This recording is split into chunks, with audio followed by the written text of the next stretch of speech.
నమస్కారం. ధర్మ మార్గం కార్యక్రమానికి స్వాగతం. నేను మీ విజిత. ప్రస్తుతం మనతో పాటు ఉన్నారు వేద పండితులు శ్రీ చిర్రావూరి శ్రీరామ్ శర్మ గారు. ఇప్పుడు వారితో మాట్లాడి మరిన్ని విషయాలు తెలుసుకుందాం.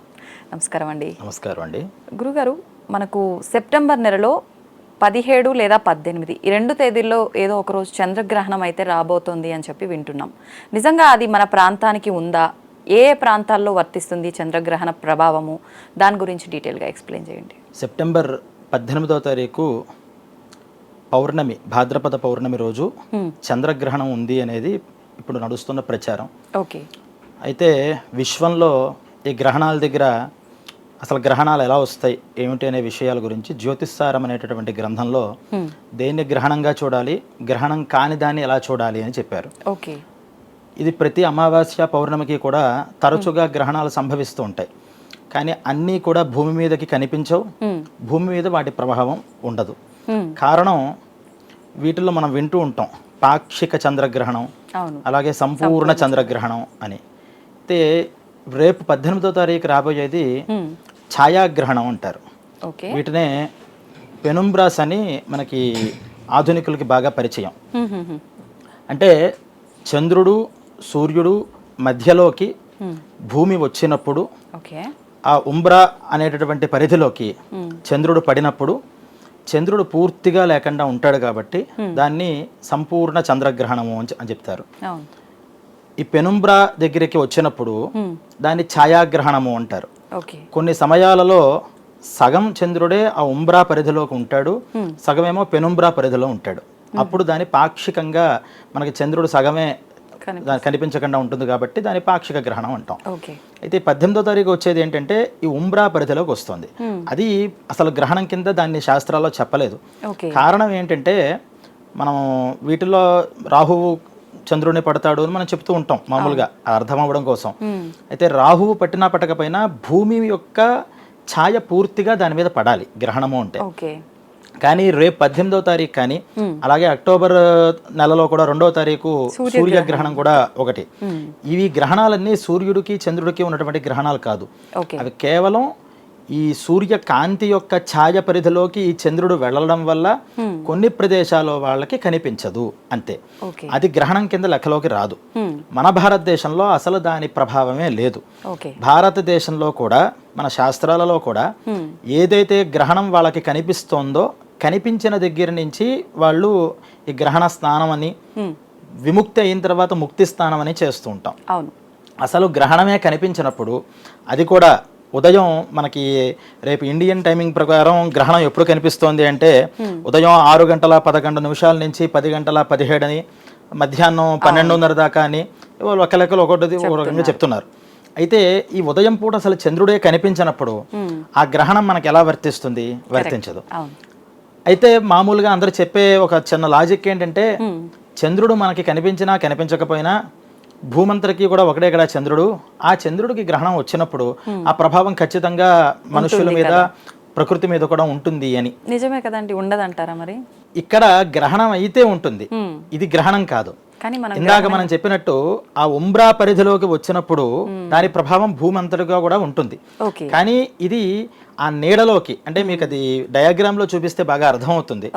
చంద్రుడికి సూర్యుడు అంటే దాని మూల సూత్రం ఏం చెప్పారంటే జ్యోతిష్ శాస్త్రంలో ప్రకాశింపబడే గ్రహం ఒకటి, ప్రకాశించే గ్రహం ఒకటి. ప్రకాశింపబడేది భూమి, ప్రకాశించేది సూర్యుడు. సూర్యుడు బాగా ప్రకాశిస్తున్నప్పుడు ఈ ప్రకాశింపబడే గ్రహం కనుక దాని ముందరికి ఆ గోళం కనుక వస్తే తన కాంతి అవతల ఉన్నటువంటి ప్రదేశంలోకి కనిపించదు. మన చిన్న రూమ్లో మనం ఉంటాం, లైటింగ్లో మీరు అడ్డొచ్చినా సరే నాకు ఈ పక్కన నేనేమి చీకటి అయిపోను, ఇక్కడ కూడా లైటింగ్ ఉంటుంది చిన్న పారామీటర్లో. విశ్వంలో చాలా ఎక్కువ ప్రదేశం ఉంటున్నప్పుడు ఎప్పుడైతే భూమి ఈ సూర్యుడికి ఎదురుకుండా పడిందో అవతల సూర్యుడు ముందర ఉన్నటువంటిదంతా కూడా సూది ఆకారంలో, అంటే భూమి దగ్గర ఉన్నటువంటి ప్రదేశం లావుగా ఉండి తర్వాత సన్నబడుతూ చీకటి కోణాన్ని అక్కడ ఏర్పరచుకుంటుందిట. దీని రిఫ్లెక్షన్ అంతా కూడా అక్కడ బాగా డార్కెస్ట్ బ్లాక్ గా ఉంటే ఈ భూమి ముందర ఉన్నది ఈ పక్కన ఉన్నది గ్రే కలర్ లోకి మారుతుంది. ఈ గ్రే కలర్ లోకి ఈ చంద్రుడు వెళ్ళడం వల్ల వచ్చేటటువంటి పెనుంబ్రా ఇది. ఇది గ్రహణం కాదు. ఇది అసలు గ్రహణమే కానప్పుడు దాని ప్రభావమే ఎందుకుంటుంది? అవి మళ్ళీ భూమి మీదకి రావడం ఏమిటి? భూమి మీద ఉన్నటువంటి రాశులు అది ఉత్తరాభాద్రలో ఇక్కడ పడుతుంది, పూర్వాభాద్రలో అమెరికా ప్రదేశంలో పడుతుంది అని ఆయా రాశుల వాళ్ళకి దాని ప్రభావం ఉంటుంది అని చెప్పడం దానికన్నా అవివేకమైన పరిస్థితి లేదు. ఎందుకంటే ఇవి మనం విశ్వం గమనిస్తున్న వాళ్ళని కనుక అడిగితే ఇంచుమించుగా నెలకి ఖచ్చితంగా ఒక ఇటువంటి పెనుంబ్రాలు వస్తూనే ఉంటాయి. అది ఇప్పుడు కొంచెం మనకి టెక్నాలజీ పెరగడం వల్ల దేనివల్ల గణితం మీద లెక్కలు లేకుండా పూర్వం మన పంచాంగాల్లో ఉన్నటువంటి గ్రహణాలు బట్టి గ్రహణం ఉంది లేదు అని చెప్పేవాళ్ళం. ఇప్పుడు మన ఉగాది రోజు పంచాంగ శ్రవణం చేసినప్పుడు అందరు పంచాంగకర్తలు కూడా క్రోధినామ సంవత్సరంలో గ్రహణాలు లేవు అని చెప్పారు. కానీ ఇటువంటివి తీసుకొచ్చి వాటిని గ్రహణాలుగా అనుకుంటారు అని పూర్వం మన శాస్త్రాల్లోనే ఆ జ్యోతిష్సారావళి అనేటువంటి దాంట్లో గ్రంథంలో గ్రహణం గురించి చెప్తాను, గ్రహణంలా అనుకునే వాటి గురించి చెప్తాను అని గ్రంథకర్త రాశారు. అలా ఇలాంటి డౌట్లు రాకుండా మనం అన్నీ కూడా సిద్ధం చేసుకుని ఉన్నాయి కాబట్టి నిస్సంకోచంగా ఈ సంవత్సరం ఈ గ్రహణమే కాదు, సూర్యగ్రహణం కూడా లేదు. అసలు గ్రహణమే కాదు పట్టేది, అది ఛాయాగ్రహణము అంటారు. సూర్యగ్రహణం, చంద్రగ్రహణం. ఇబ్బందులు, మార్పులు జరిగే అవకాశం ఉందా? లేదు. దానివల్ల ప్రకృతిలో వచ్చేటటువంటి పరిణామాలు కూడా ఏమీ ఉండవు, ఎందుకంటే ఇది ప్రతి నెల జరిగే విషయమే కాబట్టి. కానీ ప్రకృతిలో మనం మొన్న ఈ అనేక రాష్ట్రాల్లో చూసినటువంటి జల ప్రళయాలు కానీ, అలాగే అగ్నితో సంబంధించిన విద్యుతాఘాతాలు కానీ ఈ సంవత్సరంలో వచ్చే అవకాశం ఉంది అని జగల్లగ్నాన్ని అనుసరించుకుంటూ మనం చెప్పుకోవాలి తప్పితే ఈ గ్రహణం వల్ల ఫలితం వల్ల ఇటువంటి ఉపద్రవాలు వస్తాయి అని మనం చెప్పుకోవడానికి లేదు. అయితే ఇది రాంగ్ అంటారు చాలా మంది. ఇప్పుడు గ్రహణం తర్వాత మళ్ళీ ఇలాంటి జలప్రలయం ఇంకొకటి పెద్దగా రాబోతోందని చెప్పి చెప్తున్నారు. అసలు గ్రహణమే లేదని మీరు అంటున్నారు. గ్రహణానికి సంబంధించి జలప్రలయం రాదు, కానీ ఈ సంవత్సరంలో మనం సంవత్సరం విచారణ చేసినప్పుడు జగల్లగ్నం అని అసలు ఈ సంవత్సరం ఎలా ఉంది రాశి ఫలాలను మాట్లాడతాం ఉగాది రోజు. అంటే వ్యక్తిగతంగా రాశులు ఎలా ఉన్నాయి అనేది, అసలు జగత్తు ప్రపంచం అందరికీ ఎలా ఉంది, దేశానికి ఎలా ఉంది అనేటువంటి విషయాన్ని అక్కడి నుంచి మనం విచారణ చేసే పద్ధతులు చెప్పారు. వాటిల్లో ఈ సంవత్సరం నీటికి సంబంధించిన ఉపద్రవాలు కొన్ని చోట్ల ఉంటాయి, కొన్ని చోట్ల అగ్ని ప్రమాదాలు జరుగుతాయి, కొన్ని చోట్ల విద్యుత్తు వల్ల అంటే కరెంటు వల్ల కొన్ని ప్రమాదాలు జరుగుతాయి అని చెప్పారు.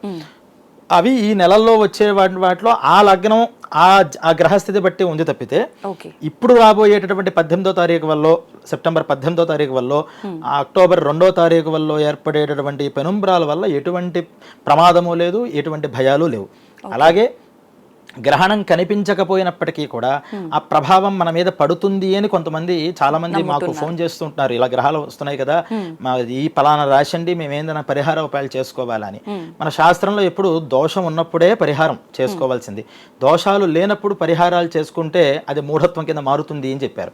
అందువల్ల అసలు గ్రహణాలకి ప్రభావమే లేనప్పుడు దాని పరిహార ఉపాయాలకి వెళ్ళాల్సిన అవసరం లేదు. అలాగే గర్భిణీలు వీళ్ళందరూ కూడా దగ్గర మరి ఉదయం 6 చిల్లర దగ్గర నుంచి మధ్యాహ్నం 12 దాకా, అంటే 5-6 గంటల పాటు వాళ్ళు గ్రహణాలు వచ్చినప్పుడు ఒకే యాంగిల్లో ఉండమని ఇవన్నీ మనం పెద్దవాళ్ళ దగ్గర నుంచి చెప్తూ ఉంటాం. ఇలా ఉండమని, వాళ్ళు అలా చెయ్యాలి అని, లేకపోతే వాళ్ళకి ఇబ్బంది కలుగుతుంది అనేటువంటి భయభ్రాంతులు ఎవరో కూడా పెట్టుకోవాల్సిన అవసరం లేదు శాస్త్రతః.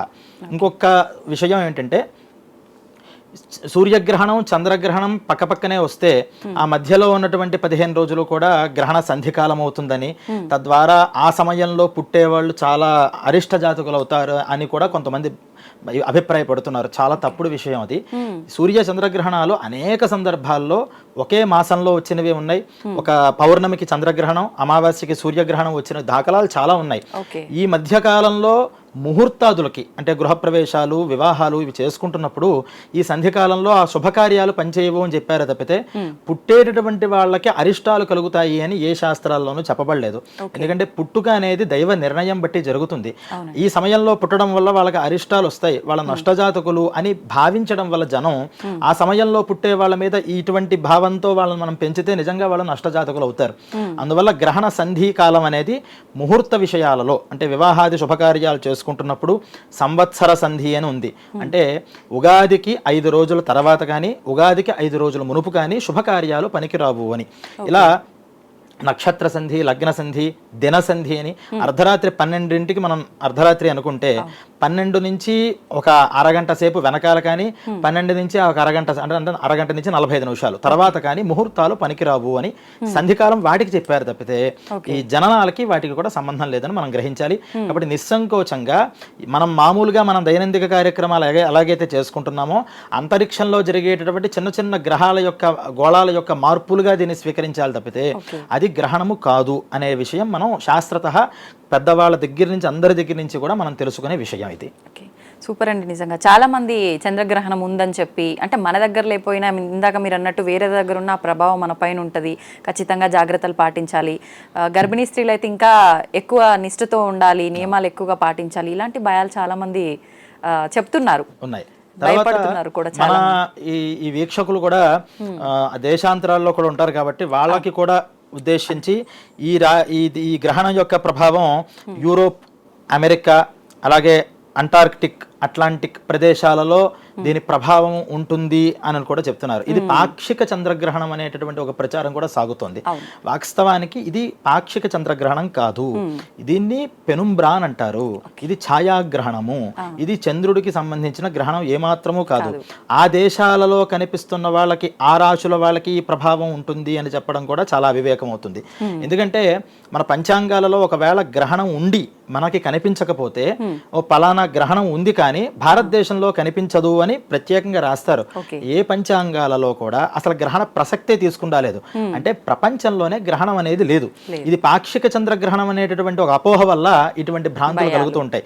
ఏ దేశంలో ఉన్న వాళ్ళైనా సరే ఈ గ్రహణానికి ఎటువంటి నియమాలు లేవు. ఇది గ్రహణం కింద మనం పరిగణించాల్సిన విషయంగా మనం దాన్ని స్వీకరించక్కర్లేదు. ఓకే, సంతోషం అండి. నిజంగా అందరిలో ఉండే సందేహాలన్నింటినీ చక్కగా నివృత్తి చేసేశారు మీ మాటల ద్వారా. ధన్యవాదాలు. ధన్యవాదాలు.